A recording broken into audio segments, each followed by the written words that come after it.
आमच्या गोष्टीमध्ये ही गोष्ट एका दिव्याची, एका व्यक्तीजवळ एक सुंदर असा दिवा होता आणि तो व्यक्ती त्या दिव्याची खूप काळजी घेत असत, त्याची काच रोजच्या रोज पुसत असत, त्याला रोजच्या रोज तेवत असत. त्या व्यक्तीच्या घरात येणारे नातेवाईक, मित्रपरिवार हे त्या दिव्याचं कौतुक करत दिव्याला खूप सुंदर नक्षीकाम केलेलं होतं म्हणून त्याचं कौतुक होऊ लागलं होतं आणि रोज दिवा पेटवायचा.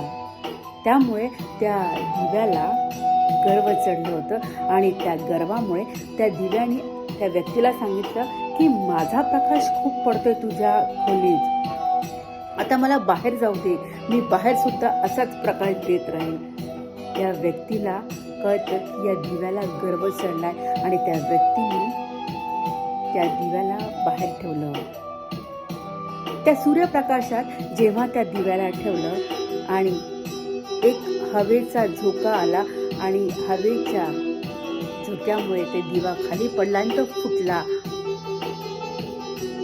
तिची वात विझली, पण जो आकाशात सूर्य तळपत होता त्याचा तेज, त्याचा प्रकाश हा कधीच संपणारा नव्हता. मात्र या दिव्याच्या गर्वामुळे हा खाली पडला आणि हा नष्ट झाला.